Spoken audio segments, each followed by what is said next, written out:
see yourself in 4 months or 5 months or a year or whatever it might be, and picture yourself in that place. So that's all the visualization skills you can bring into that.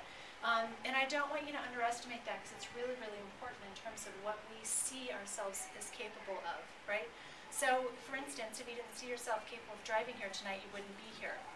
Or if you didn't even let your mind think of a little bit about maybe doing a little bit more exercise or challenging yourself to a little longer distance run, you wouldn't have done that. Does that make sense? So think about what that's going to be like for you, running a marathon or a half marathon. And it does feel a little daunting, that's for sure. And I think that whatever you decide to end up doing, again, whether it's just doing a relay, not just, because it's still a big deal, or a half or a full, making sure when you're at that starting line, make sure that you kind of chunk it up a little bit in terms of breaking it up so that it doesn't feel so big on the day of the event, because that's probably one of the biggest times, or the night before and the day of, the morning of, when people get a little bit of nervousness in their body in terms of feeling like, oh my gosh, what am I doing? Why did I decide to sign up for this?